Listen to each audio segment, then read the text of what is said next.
आज से 58 साल पहले ये जनवरी 1966 की ही बात थी जब देश के दूसरे प्रधानमंत्री लाल बहादुर शास्त्री जी की कथित तौर पर हार्ट अटैक से मौत हुई। लेकिन भारतवासी आज भी यही मानते हैं कि उनकी जहर देकर हत्या की गई थी। तलवार की नोक पर या एटम बॉम्ब के डर से कोई हमारे देश को झुकाना चाहे, दबाना चाहे, ये देश हमारा दबने वाला नहीं, ये देश हमारा दबने वाला नहीं। देखो, हुआ कुछ ये था कि आज यानी 10 जनवरी 1966 को भारत के प्रधानमंत्री लाल बहादुर शास्त्री जी उस समय के यूएसएसआर के एक शहर ताशकंद में पाकिस्तानी प्रेसिडेंट अयूब खान के साथ शाम 4 बजे एक शांति समझौता साइन कर रहे हैं। फिलहाल शास्त्री जी अपनी मौत से 1 घंटे पहले यानी रात के 12:30 बजे ताशकंद के इस दाचा में यहाँ सो रहे हैं। रशियन लैंग्वेज में ऐसे हाउस लाइक स्ट्रक्चर्स को दाचा बोलते हैं। 3D आर्किटेक्चरल विजुअलाइजेशन से समझो, शास्त्री जी के रूम के जस्ट पास वाले रूम में 3 लोग और मौजूद हैं। उनके security in charge R Kapoor, private secretary JN Shahi और पर्सनल असिस्टेंट MMN शर्मा, और ये सब पैकिंग कर रहे हैं। अब यहाँ थोड़ा ऊपर आ जाओ। शास्त्री जी के ऊपर वाले फ्लोर पर यानी कि फर्स्ट फ्लोर पर सो रहे हैं शास्त्री जी के पर्सनल फिजिशियन डॉक्टर RN चुग, हेल्पर रामनाथ और इंडियन एम्बेसडर TN कॉल का कुक मोहम्मद जान। अब नीचे शास्त्री जी के रूम के बगल में इस रूम में पैकिंग कर रहे इन तीनों को रात के लगभग 1:20 पर एक अजीब सी आहट और दबी हुई आवाज सुनाई देती है। जब इन्होंने अपने कमरे के गेट की ओर देखा तो वहाँ इन्हें शास्त्री जी अचानक अपना सीना पकड़कर खड़े हुए दिखाई दिए। घबराए हुए शास्त्री जी ने धीमी आवाज में डॉक्टर शब्द बोला और वापस मुड़ने लगे। तभी शर्मा और कपूर दौड़कर शास्त्री जी को पकड़ते हैं और तीसरा बंदा शाही डॉक्टर चुग को बुलाने के लिए दौड़ता है। इसी बीच शर्मा और कपूर शास्त्री जी को उनके कमरे में ले जाते हैं। बिस्तर तक पहुंचने से पहले ही शास्त्री जी जोर जोर से खांसने लगते हैं। शर्मा और कपूर जैसे तैसे शास्त्री जी को बिस्तर पर सुला देते हैं। अब शास्त्री जी की खांसी इतनी जोर पकड़ जाती है कि उन्हें सांस लेने में मुश्किल होने लगती है। तभी शास्त्री जी अपने हाथों से चेस्ट को दबाकर अचानक से बेड पर बैठ जाते हैं। उनका चेहरा पीला पड़ जाता है और वो अपने आखिरी शब्द ओ मेरे राम, ओ मेरे बाप बोलकर बेड पर वापस लेट जाते हैं। एक चौंकाने वाली बात यह थी कि ना जाने क्यों शास्त्री जी बेड के पास टेबल पर रखे हुए थर्मस की ओर इशारा करते हैं। जस्ट अभी आपने नोटिस किया कि 3D एनिमेशंस की मदद से किसी भी टॉपिक को विजुअलाइज करना और समझाना कितना ज्यादा इजी हो जाता है। अगर आप भी ऐसी 3D एनिमेटेड वीडियोस बनाना सीखना चाहते हो तो master 3D with professor premium training program को अभी के अभी ज्वाइन करो। 3D कोर्स एडमिशन फीस पर ह्यूज डिस्काउंट के लिए पिन कमेंट और डिस्क्रिप्शन में दी गई लिंक्स को ज्वाइन करो। शास्त्री जी का इस थर्मस पर यह इशारा अपने आप में एक मिस्ट्री है। इस वीडियो में आगे समझेंगे कैसे। खैर, जैसे ही शाही ने डॉक्टर को इन्फॉर्म किया वैसे ही डॉक्टर चुग दौड़कर शास्त्री जी के कमरे में पहुंचते हैं और इनकी पल्स चेक करते हैं। शास्त्री जी की पल्स बहुत तेज थी। ब्लड प्रेशर भी चेक किया लेकिन उनका बीपी स्फिग्मोमैनोमीटर में रजिस्टर ही नहीं हो रहा था। फिलहाल शास्त्री जी एक बड़े हार्ट अटैक से जूझ रहे हैं। डॉक्टर चुग जल्दी से शास्त्री जी को रिक्लाइनिंग पोजीशन में लिटाकर उन्हें 2 इंजेक्शन लगा देते हैं, लेकिन इन इंजेक्शन का भी उन पर कोई असर नहीं हो रहा था और शॉकिंगली अगले 3 मिनट में शास्त्री जी बेहोश हो जाते हैं। अब धीरे धीरे इनकी सांसें शांत हो जाती है, पल्स रुक जाती है और इनकी हार्ट बीट भी डिटेक्ट नहीं हो रही थी। इतना सब होने के बाद डॉक्टर चुग अब रिवाइवल ट्रीटमेंट यानी कि CPR वगैरह देना शुरू करते हैं, लेकिन शास्त्री जी को रिवाइव नहीं करवा पाते हैं। इतनी कोशिशों के बाद अंततः डॉक्टर चुग दुखी होकर कहते हैं, बाबूजी आपने मुझे मौका नहीं दिया। और ये वो पल था जब शास्त्री जी नहीं रहे। अब जैसा मैंने आपको बताया कि उस समय शास्त्री जी कहीं इंडिया में नहीं बल्कि किसी एग्रीमेंट की वजह से उस समय की सोवियत यूनियन की 4th लार्जेस्ट सिटी ताशकंद में थे। इसलिए शास्त्री जी की इस हालत के बारे में सुनते ही एक के बाद एक रशियन डॉक्टर्स की 2 अलग अलग टीम्स यहाँ आकर इंडियन PM को बचाने की कोशिश करने लगती हैं। जैसे जैसे शास्त्री जी की इस कंडीशन का और डिप्लोमेट्स को पता चलता है वैसे वैसे इस दाचा में धीरे धीरे इंडियन, रशियन और पाकिस्तानी ऑफिशियल्स इकट्ठा होने लगते हैं। इधर शास्त्री जी को बचाने में डॉक्टर्स हर मुमकिन कोशिश कर रहे हैं, लेकिन 2:30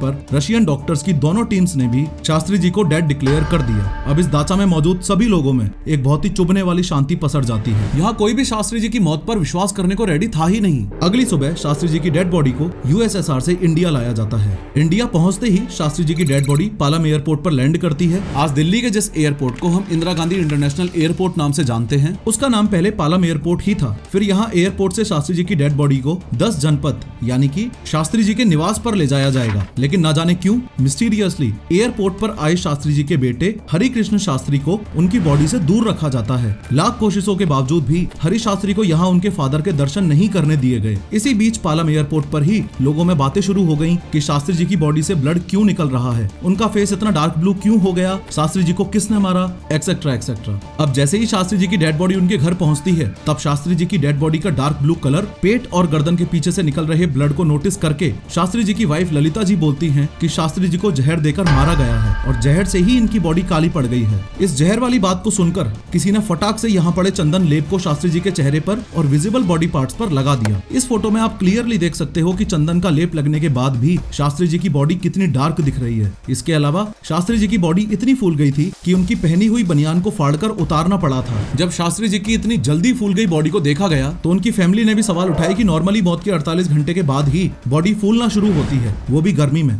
लेकिन जनवरी के महीने में ताशकंद तो बर्फ से ढका हुआ रहता है और दिल्ली की सर्दी तो आप जानते ही हो, ठंड अलग ही लेवल की होती है। तो भी सिर्फ 18 घंटे में ही शास्त्री जी की बॉडी का इतना स्वेलअप हो जाना, ये सब कहीं ना कहीं उनके परिवार वालों की जहर की थ्योरी को और भी मजबूती से साबित करता है। इसलिए ये सब देखकर अब शास्त्री जी की फैमिली पोस्टमार्टम करवाना चाहती थी, क्योंकि अभी तक इनका पोस्टमार्टम नहीं हुआ था। लेकिन पोस्टमार्टम करवाए बिना ही 13 जनवरी 1966 को शास्त्री जी का दिल्ली के राजघाट पर अंतिम संस्कार कर दिया जाता है। दुनिया की सबसे बड़ी डेमोक्रेसी के प्रधानमंत्री ताशकंद जाते हैं, वॉर ट्रीटी साइन करते हैं और उनकी डेथ हो जाती है। लेकिन इनकी मौत के लगभग 58 साल बाद भी नो इंक्वायरी, नो इन्वेस्टिगेशन। यहाँ तक कि उस समय की Indian prime minister Indira Gandhi ने तो ये तक भी बोल दिया था कि शी डोंट फील कि शास्त्री जी की डेथ का इन्वेस्टिगेशन नेसेसरी है। शास्त्री जी की मौत होने से लेकर उनका अंतिम संस्कार होने तक जो कुछ भी हुआ, एंड मोस्ट इम्पोर्टेंटली पिछले 58 सालों में भी जानबूझकर कोई इन्वेस्टिगेशन ना होने देने की वजह से ऑलमोस्ट पूरा भारत इस बात को मानता है कि शास्त्री जी की हार्ट अटैक से मौत नहीं बल्कि किसी और कारण से हत्या की गई थी। एग्जैक्टली कैसे क्या हुआ था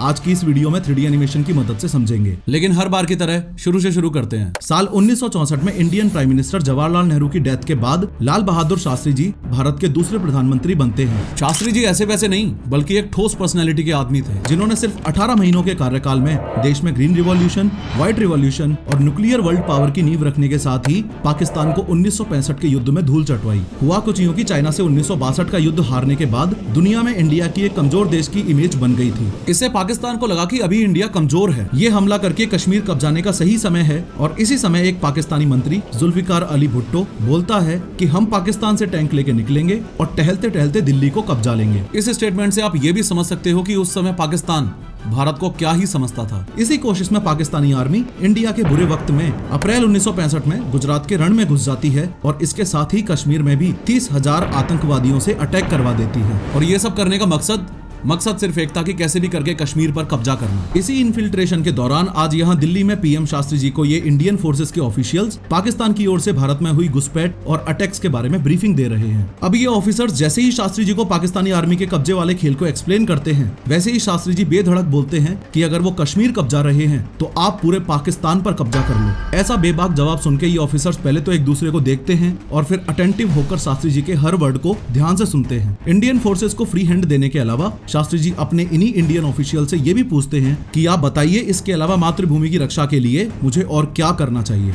इस बात से भी आप अंदाजा लगा सकते हो कि शास्त्री जी का मातृभूमि की रक्षा को लेकर क्या ही मिजाज था। अब इंडियन आर्मी पहली बार वॉर कंडीशन में इंटरनेशनल बॉर्डर क्रॉस करके बहुत ही कम टाइम में लाहौर, सियालकोट, कारगिल और हाजी पीर पास के पाकिस्तानी एरियाज में एंटर करती है और पाकिस्तान के 1920 स्क्वायर किलोमीटर एरिया को ऑक्यूपाई कर लेती है। इससे पाकिस्तान, जिसने अपनी ज्यादातर फोर्सेस कश्मीर कब्जाने के लिए पीओके में डिप्लॉय कर रखी थी, उनके सामने अब दुविधा ये थी कि अगर वो पीओके छोड़ेंगे तो इंडियन फोर्सेस पीओके में आगे बढ़ेंगी और अगर लाहौर साइड से आके नहीं लड़ते तो इंडियन फोर्सेस लाहौर को कब्जा लेंगे। पाकिस्तान को इस तरह से धूल चाटते हुए देख अंकल सैम यानी अमेरिका ने शास्त्री जी को धमकी दी कि अगर इंडिया इस वॉर से पीछे नहीं हटा तो वो इंडिया को खाने के लिए गेहूं नहीं भेजेगा। यहाँ आपको बता दूं कि हम इंडियंस उस समय अमेरिका से गेहूं इंपोर्ट किया करते थे, लेकिन शास्त्री जी ने अमेरिकन प्रेसिडेंट को कड़े शब्दों में बोल दिया कि इंडियन आर्मी पीछे नहीं हटेगी। आफ्टर दिस शास्त्री जी ने रेडियो पर देशवासियों को बताया कि भारत पर अभी 2 मुसीबतें हैं, पहली वॉर और दूसरी फूड शॉर्टेज। पहली प्रॉब्लम से तो इंडियन आर्मी निपट रही है और दूसरे के लिए अगर आप सब हफ्ते में एक दिन मेरे साथ व्रत कर लेंगे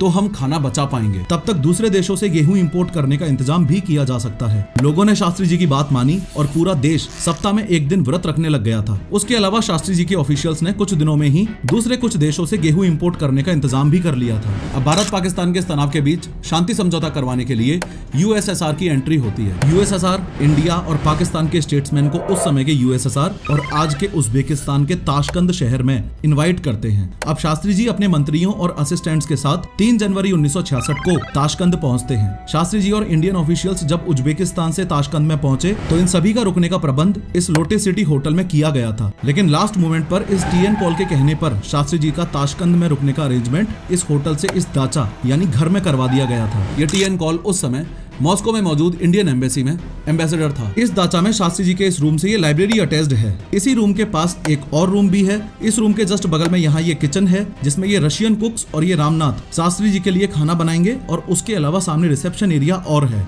इसके अलावा इसी दाचा के फर्स्ट फ्लोर पर यानी कि थोड़ा सा ऊपर जाकर दिखाऊं तो यहाँ ये 2 रूम्स और हैं। अब 4 जनवरी से 10 जनवरी 1966 तक Indian PM Shastri ji, Pakistani president Ayub Khan और यूएसएसआर प्रेसिडेंट एलेक्सी कोसिजायन में मीटिंग्स के कई दौर चलते हैं, जिसमें यूएसएसआर का कहना था कि दोनों देश युद्ध से पहले जहां पर थे वहीं पर वापस अपनी फोर्सेस को ले जाओ, लेकिन शास्त्री जी का कहना था कि हमने युद्ध शुरू नहीं किया है इसलिए हम पीछे नहीं हटेंगे। इसी बात को लेकर यह भी बताया जाता है कि यूएसएसआर शास्त्री जी पर प्रेशर क्रिएट कर रहा था ताकि एग्रीमेंट साइन हो जाए। इन 6 दिनों में इंडिया से गए शास्त्री जी के मंत्रियों और ऑफिसर्स को ये लगने लगा था कि यूएसएसआर अननेसेसरी प्रेशर क्रिएट कर रहा है और पाकिस्तान की ओर से बोल रहा है। अब शास्त्री जी वैसे तो सब पाकिस्तानी ऑक्यूपाइड जगहों में से आर्मी विड्रॉ करने के लिए रेडी थे, एक्सेप्ट कश्मीर के इस हाजी पीर पास से। ऐसा इसलिए क्योंकि ये बोला जाता है कि हाजी पीर पास को कैप्चर करने में इंडियन आर्मी ने अपने 1000 से ज्यादा वीर सिपाही खोए थे। फाइनली अब 10 जनवरी 1966 को शाम 4 बजे शास्त्री जी एग्रीमेंट साइन ही कर देते हैं और दोनों देशों की आर्मी युद्ध से पहले वाली पोजीशन पर आ जाती है। इंडियन एम्बेसडर टीएन कॉल याद है, ये ताशकंद में आज एग्रीमेंट साइन होने की खुशी में एक पार्टी ऑर्गेनाइज करता है। इस पार्टी में इंडियन, पाकिस्तानी और यूएसएसआर के ऑफिशियल्स आते हैं। अब रात को 10 बजे के आसपास शास्त्री जी पार्टी से वापस अपने दाचा पहुंचते हैं। यहाँ पर शास्त्री जी का पर्सनल अटेंडेंट रामनाथ उनसे खाने के बारे में पूछता है। शास्त्री जी रामनाथ को बोलते हैं कि वैसे तो मैंने पार्टी में खाना खा लिया था लेकिन हल्का फुल्का कुछ खाना ले आओ। यहाँ आपको बता दूं, रामनाथ शास्त्री जी के साथ पिछले 20 सालों से है। अब रामनाथ दाचा की इस किचन में पहुंचते हैं जहाँ पर आज टीएन कॉल का कुक मोहम्मद जान और इन यूएसएसआर के कुक्स के साथ शास्त्री जी के लिए आलू, पालक और कढ़ी बनाता है। वैसे पिछले 5 दिनों में शास्त्री जी का खाना ये यूएसएसआर के कुक्स ही बना रहे थे, लेकिन आज मोहम्मद जान का बनाया हुआ ये खाना रामनाथ शास्त्री जी को सर्व करते हैं। अब जब ये खाना बन रहा था उसी दौरान लगभग 10:20 पर शास्त्री जी इंडिया अपनी फैमिली को कॉल करके ताशकंद समझौते पर देशवासियों का रिएक्शन पता करने की कोशिश करते हैं। इस पर उधर से फोन पर फैमिली मेंबर्स बोलते हैं कि आपको हाजी पीर पास नहीं छोड़ना चाहिए था, इससे देशवासी खुश नहीं है। तो शास्त्री जी बोलते हैं कि आप चिंता मत करो, मैं देशवासियों के लिए उससे भी एक बहुत बड़ी खुशखबरी ला रहा हूँ। जब लोग खुशखबरी सुनेंगे तो वो मुझे माफ कर देंगे। इंडिया हो रही इस बातचीत के दौरान शास्त्री जी के पास उनके प्राइवेट सेक्रेटरी जे.एन. शाही भी मौजूद थे। इसी समय जे.एन. शाही भी इंडिया में कॉल पर बात कर रहे थे और इस एग्रीमेंट को लेकर अपोजिशन का क्या रिएक्शन है ये पता करने की कोशिश कर रहे थे। तभी रामनाथ खाना लेकर शास्त्री जी के रूम में आते हैं। खाना खाने के बाद रामनाथ ने शास्त्री जी को डेली रूटीन के अकॉर्डिंग दूध और इसबगोल दिया। इसबगोल डाइजेशन में हेल्प करने के लिए कंज्यूम किया जाता है। दूध और इसबगोल लेने के बाद शास्त्री जी थोड़े चिंतित होकर रूम में इधर उधर घूमने लगते हैं। इंडिया में जो फोन पर बात करके शास्त्री जी को पता चला था उस बात को लेकर वो चिंतित थे। इसी दौरान दाचा में वीडियोग्राफर प्रेम वैद्य शास्त्री जी की फोटोशूट और वीडियोग्राफी के लिए पहुंचते हैं, लेकिन उसको अभी फोटोग्राफी के लिए मना कर दिया जाता है। इससे ये फोटोग्राफर प्रेम वैद्य शास्त्री जी के रूम के बाहर से ही शास्त्री जी के टहलते हुए का वीडियो बना लेते हैं और स्क्रीन पर आपको ये जो वीडियो दिख रही है ये उसी समय की रियल फुटेज है। इधर रूम के अंदर शास्त्री जी टहलते हुए रामनाथ से पानी मांगते हैं तो रामनाथ यहाँ बेड के पास रखे इस थर्मस से पानी देता है। पानी पीने के बाद शास्त्री जी सोने के लिए लेटते हैं और रामनाथ और शाही से लाइट बंद करके सो जाने के लिए बोलते हैं। ये दोनों लाइट बंद करके लगभग रात 12:30 पर शास्त्री जी के रूम से बाहर आ जाते हैं। उसके बाद जो कुछ भी हुआ वो तो आपने ऑलरेडी इस वीडियो की स्टार्टिंग में देख ही लिया है, यानी कि इसके बाद शास्त्री जी की हालत बिगड़ना, रिवाइवल की कोशिश, डेड बॉडी इंडिया लाना और डेथ रीजंस को लेकर कई फ्लोटिंग थ्योरीज एंड इंसिडेंट्स हैं। शास्त्री जी की डेथ के 10 साल बाद एक जांच कमेटी बनती है। डॉक्टर चुग और रामनाथ शास्त्री जी की डेथ के विटनेस थे क्योंकि अटेंडेंट ने खाना खिलाया था और डॉक्टर चुग ने हार्ट अटैक के बाद ट्रीटमेंट दिया था। अब डॉक्टर चुग और रामनाथ बयान देने के लिए निकलते हैं तो इन दोनों की अलग अलग एक्सीडेंट में डेथ हो जाती है, जिसमें रामनाथ का एक्सीडेंट 2 बार होता है। अब आप ही सोचिए, शास्त्री जी की डेथ के 2 ही विटनेस थे और दोनों ही एक्सीडेंट में मर गए या मार दिए गए, जो भी हो, नो विटनेस नो केस। वैसे शास्त्री जी की डेथ के बाद कई कंस्पिरेसी थ्योरीज सामने आई और सभी थ्योरीज में एक कॉमन सिमिलरिटी ये थी कि शास्त्री जी को जहर तो दिया गया है, लेकिन किसने दिया और क्यों दिया वो ध्यान से समझो। इस क्वेश्चन के 4 मोस्ट बिलीव्ड आंसर्स हैं। सबसे पहला ये कि शास्त्री जी की हत्या पाकिस्तान ने करवाई है। दूसरा ये कि शास्त्री जी की हत्या यूएसएसआर की सीक्रेट सर्विस केजीबी ने करवाई है। तीसरा ये कि शास्त्री जी की हत्या अमेरिकन सीक्रेट सर्विस सीआईए ने करवाई है और चौथा ये कि शास्त्री जी की हत्या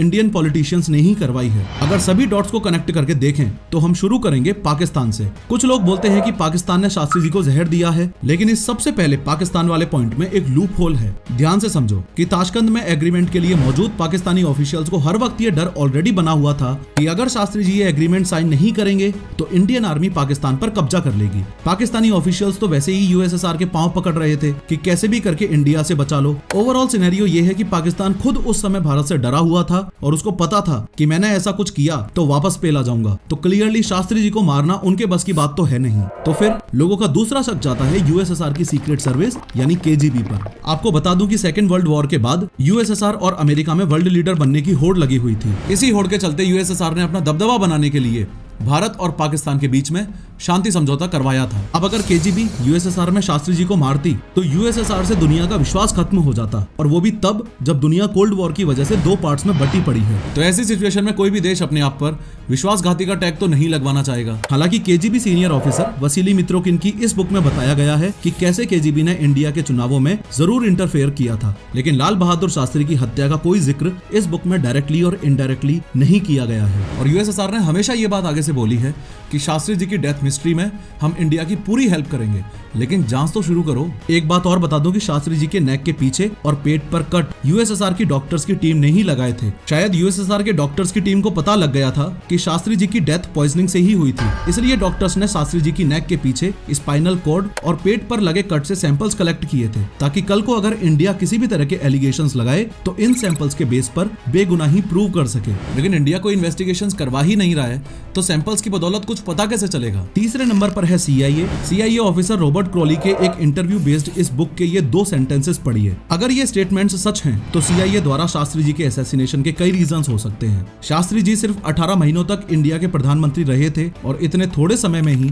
ग्रीन रिवॉल्यूशन को इंट्रोड्यूस किया, जिसमें आपको याद हो तो अमेरिका द्वारा गेहूं ना देने पर शास्त्री जी ने लोगों से फास्ट करने को बोला था। साथ में ये भी अपील की थी कि हर भारतीय देश में ज्यादा से ज्यादा गेहूं उगाए ताकि इस फूड शॉर्टेज का परमानेंट सॉल्यूशन निकल सके। आप विश्वास नहीं करोगे कि लोगों ने अपने लॉन्स तक में गेहूं बो दिए थे, यहाँ तक कि शास्त्री जी ने अपने इस आवास के लॉन्स में भी गेहूं उगाए थे। इसके अलावा शास्त्री जी ने डॉक्टर होमी जहांगीर भाभा के न्यूक्लियर प्रोग्राम को शुरू करवाया था, जिसमें डॉक्टर भाभा इंडिया को न्यूक्लियर पावर कंट्री यानी न्यूक्लियर बॉम्ब बनाने के लिए काम कर रहे थे। बताया ये जाता है कि डॉक्टर भाभा इंडिया को न्यूक्लियर नेशन बनाने के बहुत ज्यादा करीब थे। ऐसा माना जाता है कि इंडिया जो न्यूक्लियर बॉम्ब 1998 में बना पाया, यही काम शास्त्री जी के टाइम में ही हो जाता। इसी बात को लेकर अमेरिकन्स को डर था कि अगर इंडिया न्यूक्लियर पावर्ड नेशन बन गया तो इंडिया यूएसएसआर के साथ मिल जाएगा। उन दिनों दुनिया में वर्ल्ड लीडर बनने के लिए अमेरिका और यूएसएसआर में चल रहे कोल्ड वॉर की वजह से अमेरिका नहीं चाहता था कि कोई भी देश न्यूक्लियर पावर्ड नेशन बने। अब शास्त्री जी का देश के लिए ऐसे स्टैंड लेना और डिपेंडेंसी खत्म करने जैसे डिसीजन से अमेरिका डरा हुआ था, और इसी डर के चलते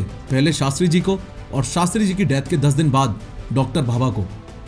Who knows? Last possible but most believed reason ये है कि कुछ लोग ऐसा मानते हैं कि शास्त्री जी को इंडियन पॉलिटिशियंस ने ही मरवाया था। ऐसा इसलिए क्योंकि शास्त्री जी के रहते इंदिरा गांधी पीएम नहीं बन पाती। ये भी एक कॉन्स्पिरेसी थ्योरी हो सकती है, क्योंकि शास्त्री जी ने देश को एडवर्स कंडीशन से बाहर निकालने के लिए बहुत ही मैच्योर डिसीजंस और प्लानिंग की थी, और उनके काम को न केवल देशवासी बल्कि अपोजिशन भी एडमायर करता था। और शायद इसी के चलते एक बात और, ताशकंद में देश के पीएम शास्त्री जी मरते हैं, उसके बाद उनका ना तो इंडिया में पोस्टमार्टम करवाया गया और ना ही ताशकंद में होने दिया गया। ये मैं इसलिए बोल रहा हूँ क्योंकि ताशकंद में यूएसएसआर के सीनियर डॉक्टर्स की टीम ने शास्त्री जी के पोस्टमार्टम का बोला था, लेकिन शास्त्री जी के साथ ताशकंद गए इंडियन डिप्लोमेट्स बताते हैं कि इंडियन एम्बेसडर टीएन कॉल ने शास्त्री जी का पोस्टमार्टम करवाने के लिए मना कर दिया था। चलो ठीक है, रशिया में शास्त्री जी का पोस्टमार्टम नहीं करवाया, लेकिन इंडिया में शास्त्री जी की फैमिली द्वारा पोस्टमार्टम की मल्टीपल रिक्वेस्ट को क्यों इग्नोर किया गया। चलो एक बार फिर से मान लेते हैं कि देश के पीएम का पोस्टमार्टम नहीं करवाया गया, लेकिन इंडियन पीएम फॉरेन लैंड पर मरते हैं तो इंस्टेंट इंक्वायरी क्यों नहीं करवाई गई। 10 साल बाद जब इंक्वायरी शुरू करवाई गई तो की विटनेसेस रामनाथ और डॉक्टर चुग रोड इंसिडेंट्स में क्यों मरे।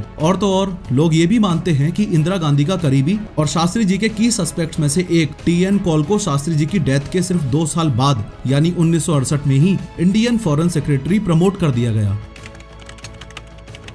जिसको शास्त्री जी की डेथ वाली रात को केजीबी शक के आधार पर पूछताछ करती है, उसको इंडिया में राष्ट्रपति भवन स्टाफ के तौर पर ज्वाइन करवा दिया गया। अब इन सभी इंसिडेंट्स को कोइंसिडेंस कहें या फिर प्लानिंग, अब जो खुशखबरी शास्त्री जी देशवासियों को सुनाने वाले थे शायद वो इस फोटो में छुपी हुई है। यूके के फोरेंसिक एक्सपर्ट नील मिलर ने ताशकंद एग्रीमेंट के दौरान मौजूद इस शख्स की फेस मैपिंग की, जो कि सुभाष चंद्र बोस का बेस्ट पॉसिबल मैच बताई जा रही है, और शास्त्री जी भारत आकर लोगों को शायद नेताजी के जीवित होने की ही खुशखबरी देने वाले थे। खैर, इस वीडियो में मैंने डिटेल में 3D एनिमेशन की मदद से बताया है कि टैंक से फायरिंग कैसे करते हैं, टैंक को चलाते कैसे हैं और वो काम कैसे करता है। क्लिक करो और जरूर देखो।